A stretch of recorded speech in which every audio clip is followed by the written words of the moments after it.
texto muito conhecido, Joel, Joel, capítulo 2. capítulo 2, acho que eu vou ler ali, né? Vai colocar ali, vai projetar? Então eu vou ler ali, às vezes a tradução é diferente, está ali, quem quiser abrir, pode abrir, eu vou dar um tempinho, os irmãos mais raiz, né? Trazer na Bíblia, isso é verdade, isso é importante. Quero falar um tema que tem falado comigo nos últimos anos, né?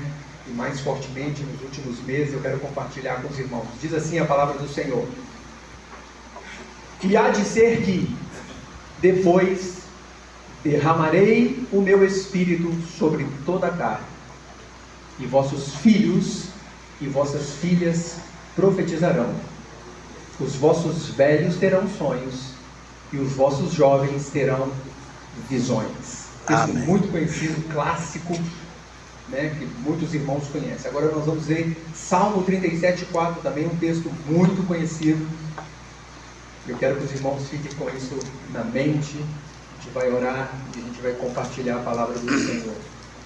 Diz assim: deleita-te também no Senhor, e te concederá os desejos do teu coração. Senhor Jesus, Aleluia. é no nome do Senhor que eu estou aqui neste lugar, Glória para a Deus. ministrar a tua palavra. A palavra não é minha, Senhor. Bendito seja Aqui nesta congregação estão os seus filhos, aqueles a quem tu amas, aqueles a quem o Senhor deu a tua vida, derramou o teu sangue por Bendito cada um dos que seja aqui Deus. estão. Quem melhor que o Senhor para saber, ó Deus, o que passa na vida de cada um deles? Amém, Jesus. Quem melhor que o Senhor para compreender as necessidades aqui neste lugar essa noite? Amém. Eu não, Senhor. Por isso eu sou somente um vaso na tua mão. Que tudo que for ministrado aqui neste lugar, nesta noite, venha do teu trono e não da minha própria interpretação da tua palavra, não. Bendito Que seja venha Deus. do teu Espírito ao encontro das necessidades que aqui estão essa noite. Em nome do Em Senhor nome Jesus de Cristo, faço Jesus. essa oração. Para a honra e glória do teu nome aqui estamos. Amém e amém. Os irmãos Amém. podem se assentar. Pois bem, eu quero compartilhar com os irmãos esse texto. Eu vou chamar esse texto aqui como clássico do avivamento, né? Porque toda vez que nós falamos dos últimos dias, nós falamos dos fins dos tempos, quando nós vamos falar da época do fim, do apocalipse, do anticristo, nós sempre levamos, né, os irmãos a buscar em Joel uma promessa do Senhor, né? Toda vez que nós vamos pegar Apocalipse e pregar Apocalipse, são mensagens que nós sabemos que haverá um tempo muito difícil, né, que a terra há de vir, né, há de vir sobre os cristãos, né, muitos serão perseguidos e mortos, está escrito lá, né? Mas em contrapartida, né, nós vemos no texto da palavra do Senhor que da mesma forma que haverá tempos difíceis, haverá também uma chuva incessante do Espírito do Senhor. Isso é uma promessa de Deus antes mesmo que o Espírito Santo fosse derramado. Quando Pedro levantou lá em Atos capítulo 2, né, lá no dia de Pentecostes, ele falou desse texto, ele citou esse texto. E ele citou esse texto que o Espírito seria derramado. Ele estava falando que aquele momento em que eles estavam vivendo, quando o Espírito foi derramado, era o momento do início da profecia, mas ele rebateu aquilo para ainda para o futuro. Nos fins dos dias, meu Espírito será derramado. Então, há uma promessa de Deus de um derramar do Espírito Santo como nós nunca vimos e nunca ouvimos falar. Mais do que você viu em Atos. Quando você vê a igreja de Atos, você vê que é uma igreja poderosa. Há uma promessa de Deus de um derramar do Espírito para a igreja que vai enfrentar uma batalha muito forte, de um poder como essa terra nunca viu. Nunca viu. Ok. Mas eu não quero falar desse texto no sentido profético. Eu quero falar desse texto no sentido do dia a dia, porque ele também se aplica. Aqui a Bíblia está falando que o Espírito Santo será derramado sobre nós, e o Espírito Santo vai produzir em nós duas coisas. Ele vai dar aos nossos velhos sonhos, e vai dar aos nossos jovens visões. Aos nossos velhos sonhos, e aos nossos jovens visões. Quando eu olho esse texto, se eu olhar só para o sentido profético, e assim que eu sempre olhei para ele, A gente sempre imagina aqueles sonhos, aquelas visões como Daniel teve, como Nabucodonosor teve, uma mão escrevendo na parede, Daniel vendo aqueles 4 animais, né? E ele tem que entrar em oração para poder entender qual é o sentido da visão. Então, sempre quando eu olhava para esse texto, eu via a aplicação desse texto nesse sentido de visão e sonhos, no sentido profético da coisa. Isso está certo, eu acredito nisso e continuo acreditando nisso. Mas aqui eu quero falar de uma outra visão, de outros sonhos, que também se aplicam a isso. Aqui eu estou falando de uma visão que a própria Bíblia pede você para ter. A Bíblia fala lá em Coríntios que nós não devemos olhar para as coisas que se veem, mas devemos olhar para as coisas que se não veem. Porque as que se veem são perecíveis, passageiras, mas que as que não veem são eternas. Olha, como eu vou olhar para algo que não se vê? Porque a Bíblia me manda olhar para aquilo que eu não posso ver. Se eu não posso ver, não adianta olhar. É porque a Bíblia está me mandando eu ter um quê? Uma visão. A mesma visão que Joel falou que o Espírito Santo produziria em mim e você, no sentido profético, ela também pede para eu e você termos visões que somente a fé pode alcançar. Somente aquele que tem interação com o Espírito pode alcançar. E o que não é a visão profética, é a visão do dia a dia. Vou te fazer uma pergunta. Qual a visão que você tem da sua vida? O que você vai ser quando você... Aqui tem jovens. Quando você tiver 30 anos. Qual a visão que você tem da sua vida? Às vezes tem alguém aqui com uma doença que o médico já falou, não tem jeito.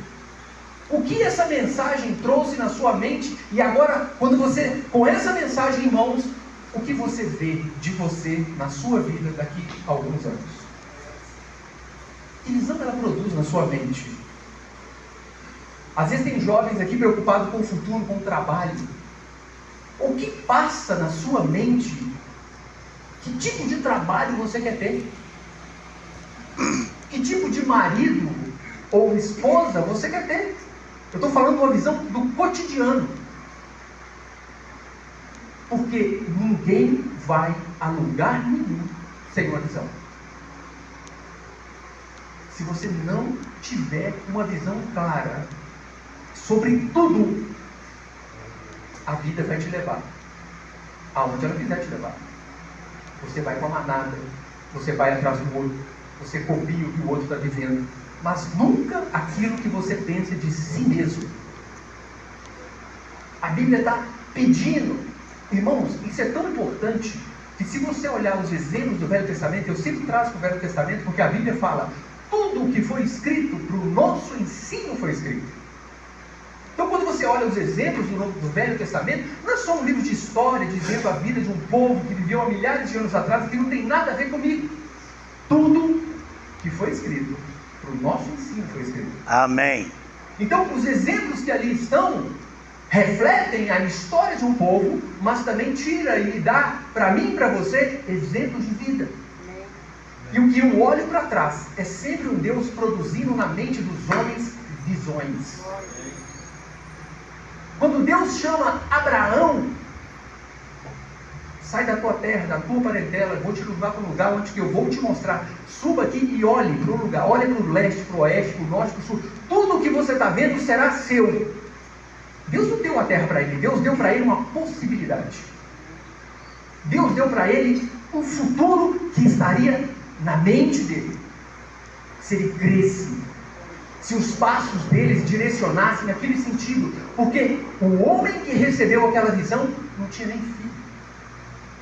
Como que ele poderia ter uma família como as estrelas do céu? Uma vez Abraão estava numa tenda e falou, sai para fora, olha para o céu, olha para as estrelas. Os seus filhos, todos aqueles que vão sair de você, não pode contar. Assim como você não pode contar as estrelas, todos aqueles que vierem de você, não se pode contar. Deus estava dando para Abraão uma visão, para que ele olhasse para si e já imaginasse o que ele seria no futuro. O homem não tinha um filho, Mas Deus deu para ele uma visão. Deus deu para ele algo ao qual ele se apegou e segurou aquilo até que a visão se cumprisse. A visão, ela vai te dar força para você vencer as barreiras da sua vida. Se isso não for claro na sua mente, a primeira barreira você desvia. Se você não tiver clareza e o objetivo que você quer alcançar na sua vida, você nunca vai a lugar nenhum. Uma igreja sem visão, ela está fadada a ser fechada.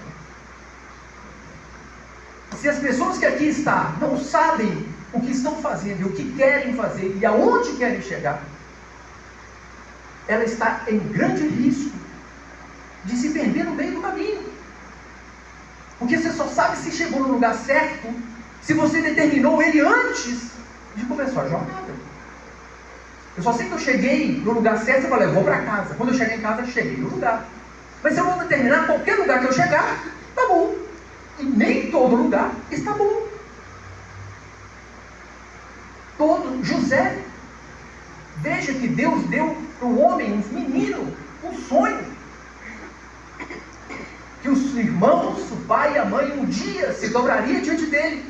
Aquela visão segurou José de cometer as maiores atrocidades e pecados do mundo. Ele foi vendido como escravo, ele tinha todo o direito de se rebelar contra Deus. E quando eu falo direito, a lógica humana te daria isso.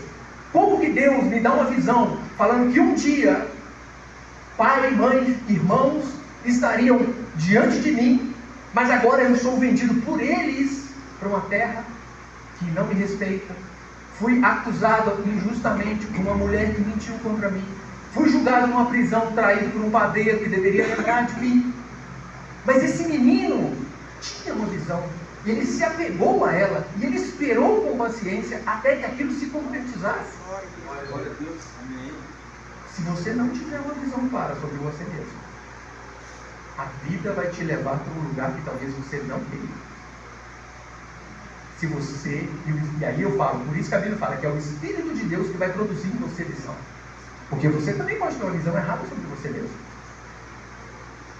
Alguém pode te falar algo que produz em você uma visão que não é a visão de Deus. Por isso que a Bíblia fala, eu vou derramar do meu Espírito e Ele vai produzir em você visão e sonho.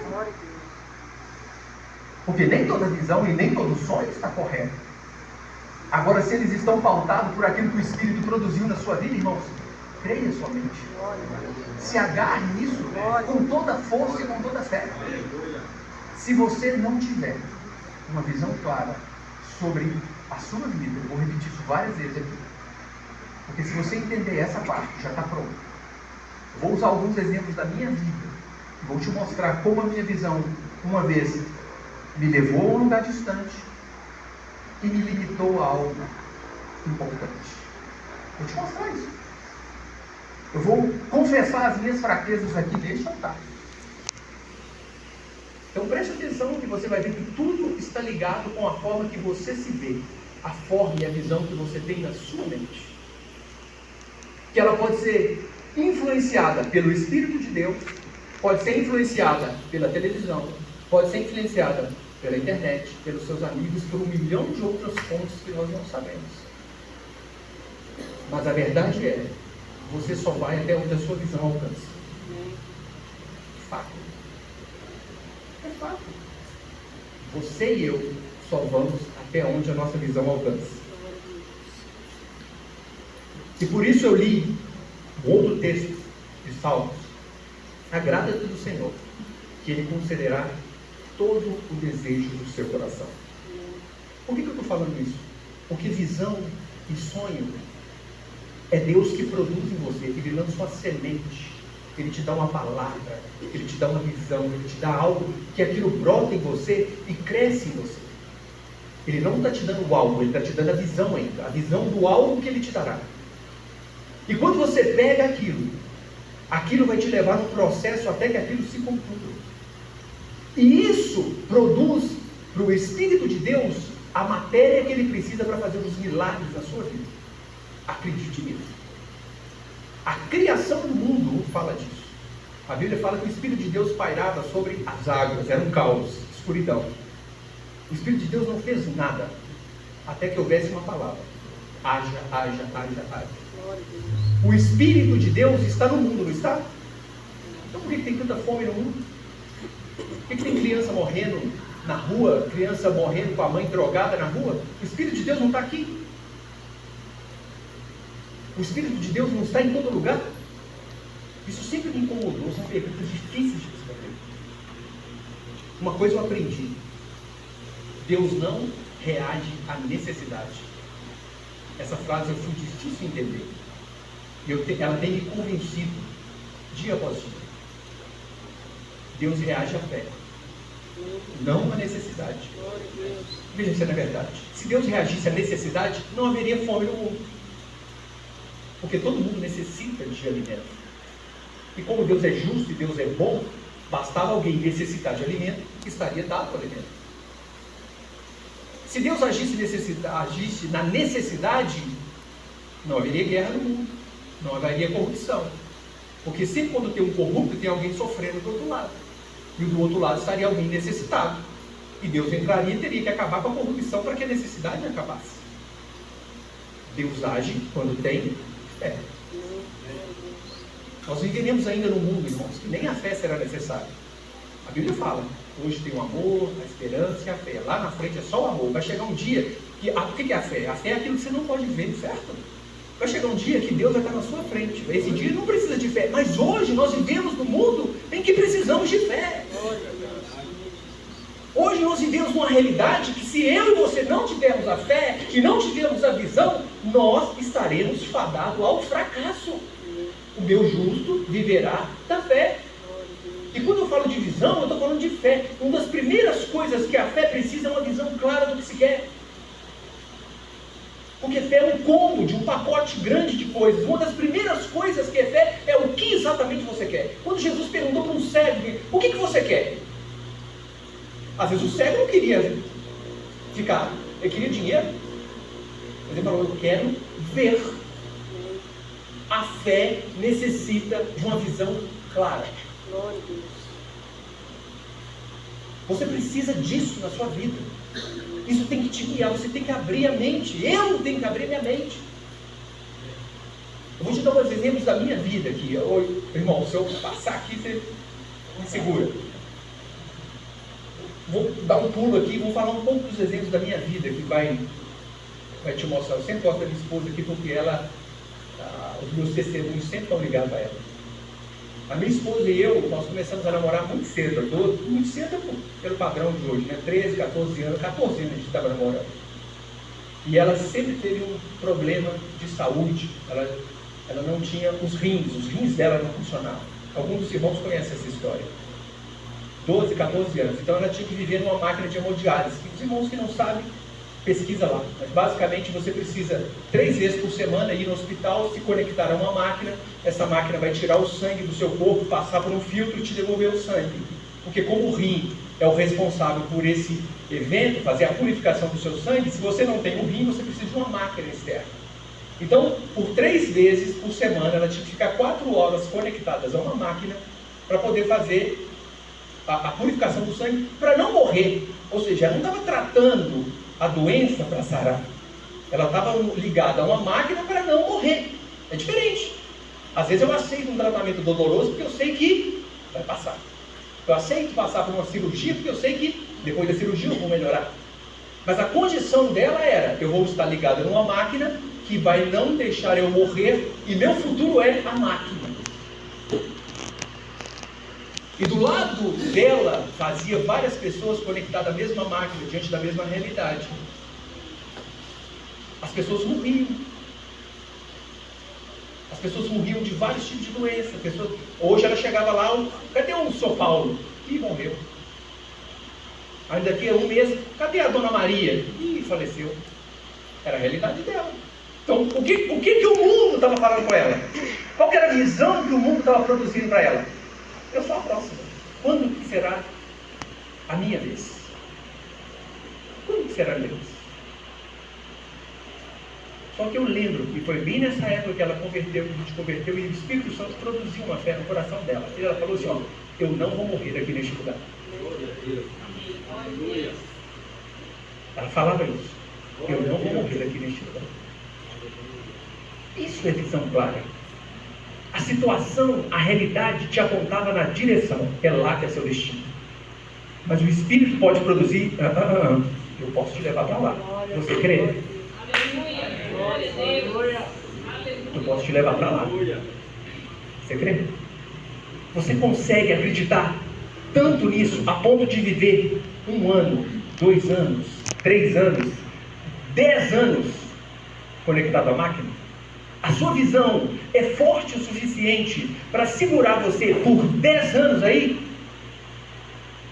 Depende de você. Depende da sua fé. Depende do tanto que você crê. O tanto que você confia nas promessas que Deus te fez. A visão em você é clara. Deus te prometeu. Então, meu irmão, é ela que vai te segurar até 10 anos depois. A cura vir. E a cura estava em mim. Eu consegui doar um rim para ela, das coisas mais improváveis do mundo. O médico, quando falou: Rodrigo, você é primo da Ana Paula? Eu falei: não, porque aqui os exames estão falando que vocês são primos. Então você pode doar um rim para ela. E ela tem mais de 20 anos. Que a realidade dela não é mais da máquina, mas ela teve que ficar 10 anos conectada a uma máquina, testando a visão dela, se a visão dela levaria ela até o momento em que ela conseguiu concretizar aquilo que a visão trouxe para ela. É maravilha? Mas olha como que não é tão maravilha assim.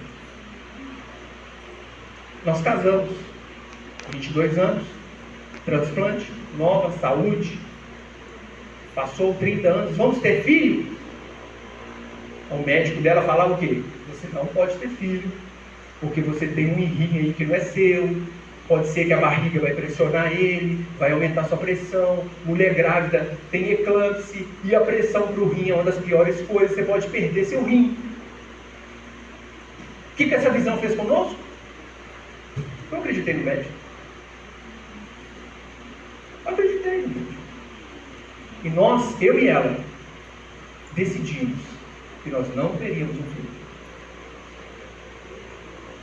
Não, realmente eu acho que está certo, é muito arriscado. Veja, mesmo Deus dando um milagre, veja como nós somos voláteis. Veja como nós somos voláteis. Mesmo Deus te provando que Ele pode te dar um milagre, e aquele milagre veio dele, um médico fala: esse milagre pode não durar se você não escutar a minha voz. Eu escutei a voz do médico. E passou tempo, até que a gente já tinha definido a não ter filho, a gente já tinha definido isso.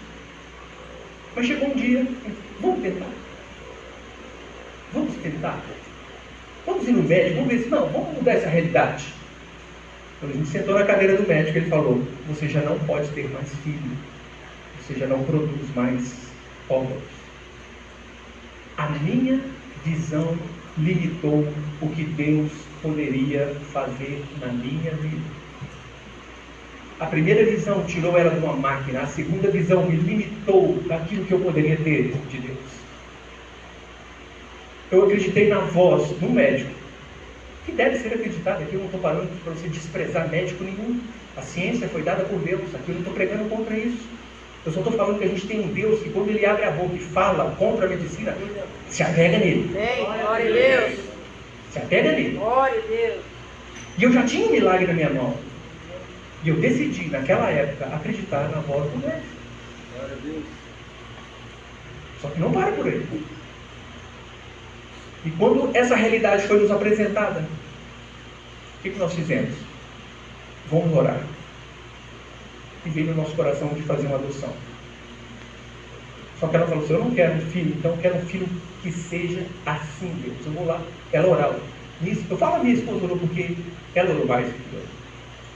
Só Deus, eu quero um filho assim, assim, cabelo preto, olho preto, alegre, feliz, assim, visão clara do que quer.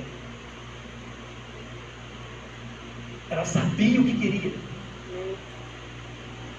Ela não queria, pode ser homem ou mulher. Eu quero um menino que pareça comigo, que faça assim, assim, assim, assim, assim. E ela orou por anos, até que meu milagre, sabe? O menino veio como um xerox da oração dela. Glória a Deus. A oração e a visão dela foi tão específica que levou ela aonde a visão alcançou. O que eu estou querendo dizer para vocês, meus irmãos, é que você está limitado à sua visão. Você pode bloquear o poder de Deus na sua vida se você não enxergar corretamente, porque eu bloqueei. Mas ao passo você pode ir além, se você resolver acreditar. É uma decisão. Fé é uma decisão. Fé não é um sentimento que surge com uma pregação. Ele talvez comece por ali, mas vai chegar um momento tão difícil que você vai ter que decidir a crer contra as probabilidades. É uma decisão. Muitas das coisas na palavra de Deus você tem que decidir. Não é um sentimento, é uma decisão. Esdras falou isso. Senhor, eu decido entender a tua palavra, viver a tua palavra e ensinar aos outros. Ele decidiu antes de ter isso. Ele tinha uma visão clara do que ele queria. Irmãos, a Bíblia está recheada de exemplos. Recheada de exemplos.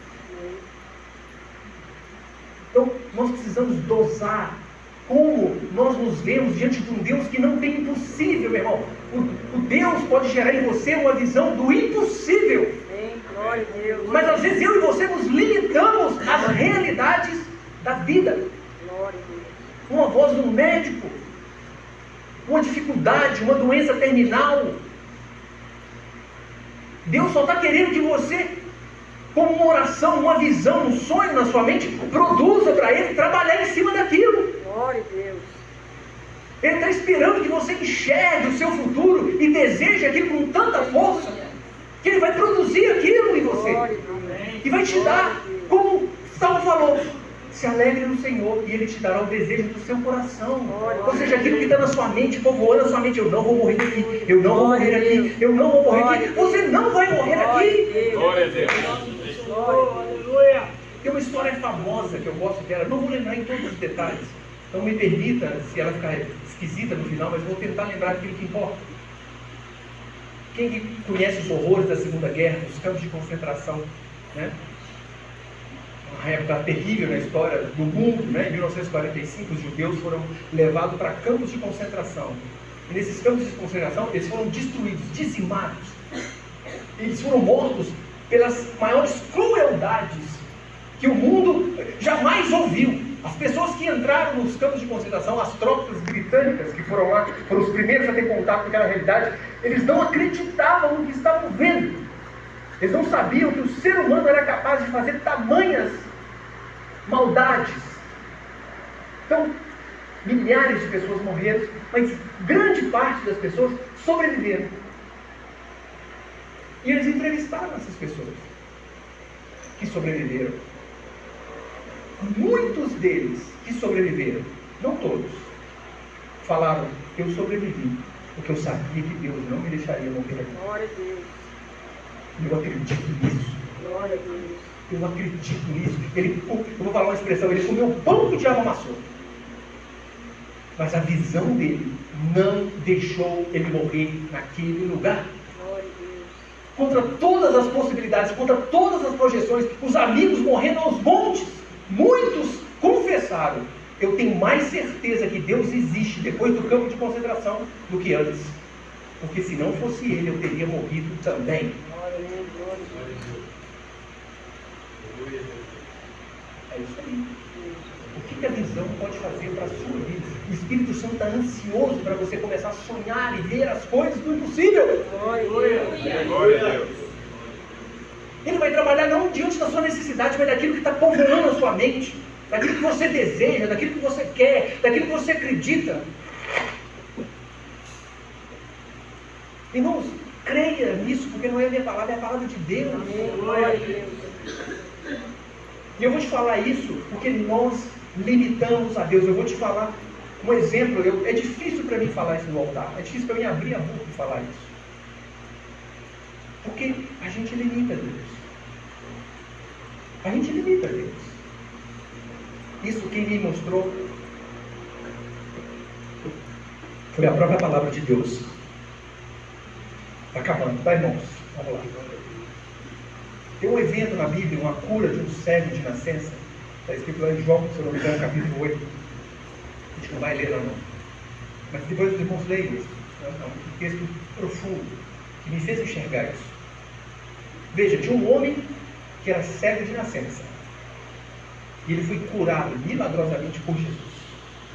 E esse homem entra na igreja louvando a Deus, exaltando as maravilhas de Deus. E os religiosos da época viram aquele homem curado. Perguntou: o que aconteceu? Não, eu estou curado. Quem te curou? Não sei. Conhecia Jesus, ele era cego, não conhecia. Ele começou a descrever, até que eles, os religiosos, descobriram que era o Jesus a qual eles já ouviram falar. É o Jesus. Não é o filho da Maria, filho de José, o carpinteiro, aquele homem feio, que a Bíblia fala que é feio. Então os religiosos da época, diante de uma cura milagrosa, só conseguia ver que Jesus era feio, filho de Maria, carpinteiro, veio lá uma cidadezinha do nada, que nem nada de bom poderia sair de lá. Não pode ser de Deus.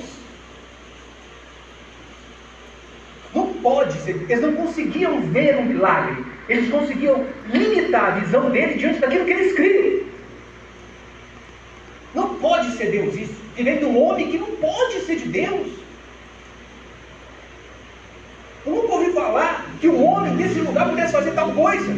Aí eles mandam entrevistar a mãe, traz a mãe, o pai do menino, vamos ver se ele é cego de nascença mesmo, vamos ver se ele não está mentindo para nós. Entrevista os pais com medo dos poderosos, dos religiosos da época, dos homens responsáveis por produzir a fé no coração dos homens. Eles com medo falam: olha, ele já é adulto, pergunta para ele. E aí eles vão de novo no cego e perguntam: você realmente foi curado? Você realmente era cego? Rapaz, eu já falei que eu era cego, agora eu vejo.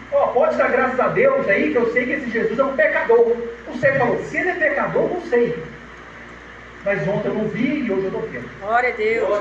Aleluia. O que eu quero te dizer com isso? O que isso me ensinou? Muitas das vezes os nossos conceitos, e aí eu vou chamar os nossos preconceitos, limita você ver a Deus. Aqueles homens estavam diante de um milagre e eles não viram a Deus. Glória a Deus. Aqueles homens estavam diante de um milagre real. Glória a Deus. Jesus teve uma vez que ele falou da mesma coisa: se você não está crendo em mim, não, creia pelo menos por causa das obras. As mesmas obras que Deus fez, eu estou fazendo. Não olhe para mim não, olhe para as obras. As evidências são tão grandes e vocês não creem em mim. Creia pelo menos por causa das obras. Glória a Deus. O que eu estou falando? Que às vezes nós limitamos a Deus pelos nossos preconceitos religiosos. Nós limitamos a Deus. E aqui eu vou falar algo feio da vida. Por muito tempo eu vivi no Rio de Janeiro. Por 10 anos. Eu vivia num lugar onde não existia uma igreja pentecostal dentro do Brasil. Eu aprendi que nós estávamos certos e todo mundo estava errado. Eu aprendi. Eu tenho vergonha de falar isso, não vou falar. Eu estou certo, está todo mundo errado. Por 10 anos eu fiquei seguindo uma igreja. E no final dos 10 anos eu estava desviado. Porque eu acreditava que nenhuma outra igreja ao lado era digna de mim. A minha visão, como eu vivia, me fez perder 10 anos da minha vida. Nós temos preconceitos, todos nós temos. Aqueles homens tinham preconceitos. Deus me fez ver que eu tenho preconceito. E muitas das vezes eu estou diante de um milagre, mas tudo que eu enxergo, que o milagre não poderia ter vindo para mim. Não cabe na minha visão de Deus. Não cabe naquilo que eu entendo de Deus. Não cabe naquilo que eu conheço de Deus. Tudo que Deus me falou, aquilo não cabe. Mas Jesus está falando: acredite pela obra. Abra a sua mente. Romanos capítulo 12. Transforme a sua mente para que você possa aproveitar qual seja a boa, perfeita e agradável vontade de Deus. Glória a Deus. Deus está mandando você quebrar os seus paradigmas e aprender a olhar além. Glória a Deus. Não seja o mesmo homem e a mesma mulher que você foi há 20 anos atrás. A Bíblia está falando, não é assim. Por isso que a Bíblia fala que os velhos têm que continuar sonhando, continuar imaginando, continuar crendo. Olha, outra vergonha na minha vida. Por muito tempo eu ia nas nossas conversões, estou confessando os meus pecados aqui. E eu lembro, os das antigas vão lembrar, pessoas às vezes traziam os aleijados na frente, e os aleijados não andavam. Não foi uma conversão, não foi 2 conversões, não foi 3 conversões. E eu passei a crer que os milagres eram para a época dos apóstolos.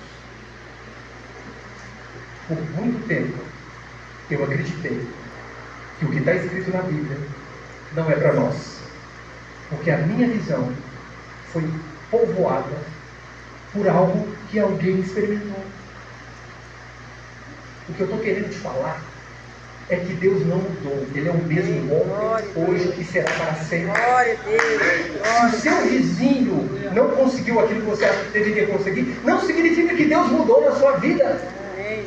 Não significa que você não deva ter fé em Deus, que Ele continua fazendo os mesmos Glória a milagres. Deus. Pelas pessoas que às vezes você acha, pelo seu conceito, que a fé não poderia vir também, o milagre não poderia vir também.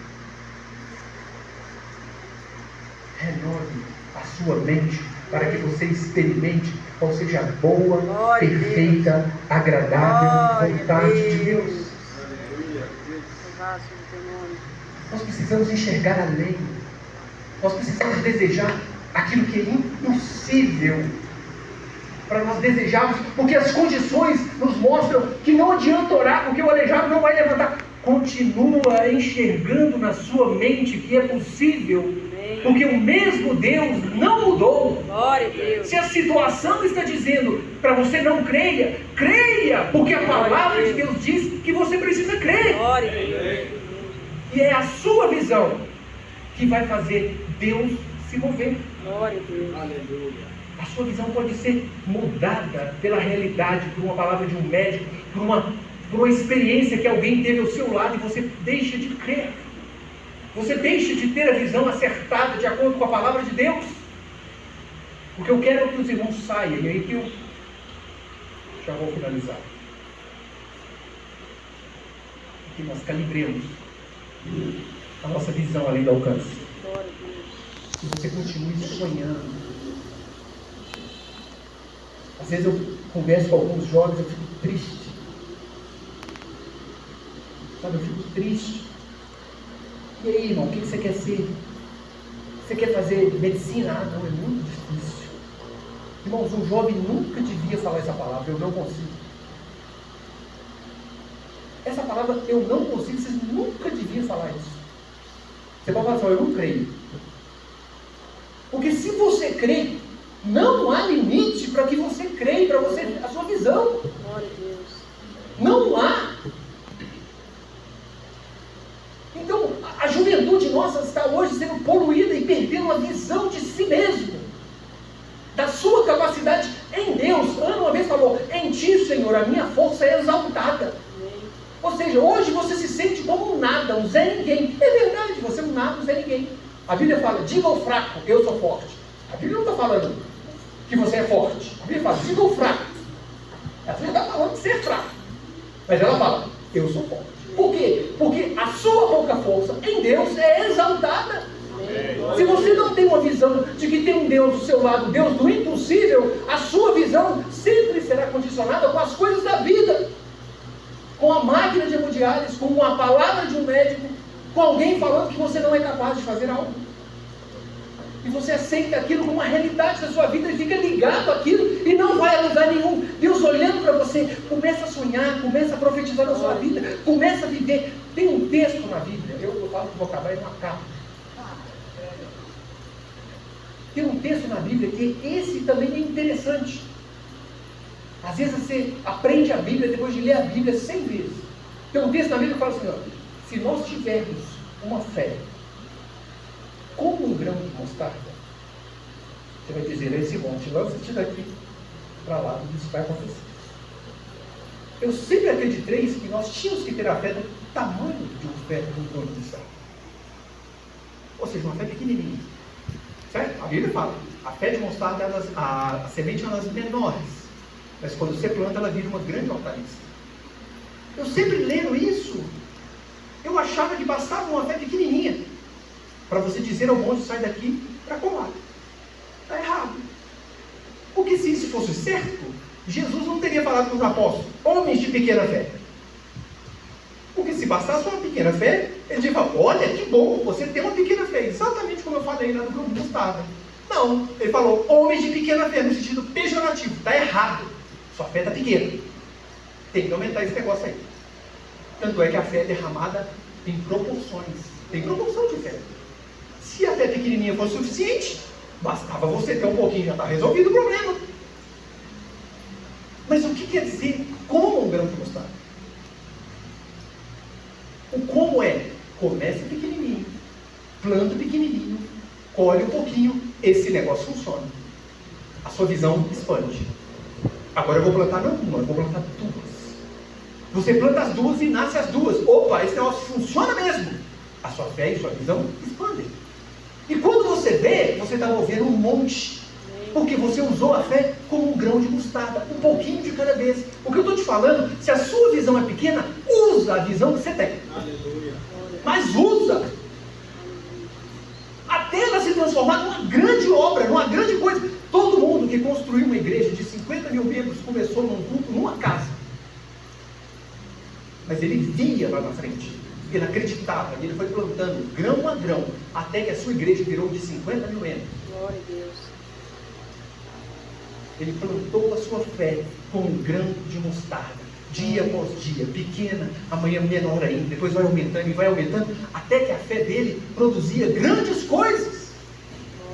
Pequenas visões, pouco alcance, mas Deus quer você com uma visão além do alcance, fora da qualquer perspectiva humana, que você conta a sua visão para alguém e fala, você está louco, isso não existe. É dessa visão que eu quero ouvir de vocês.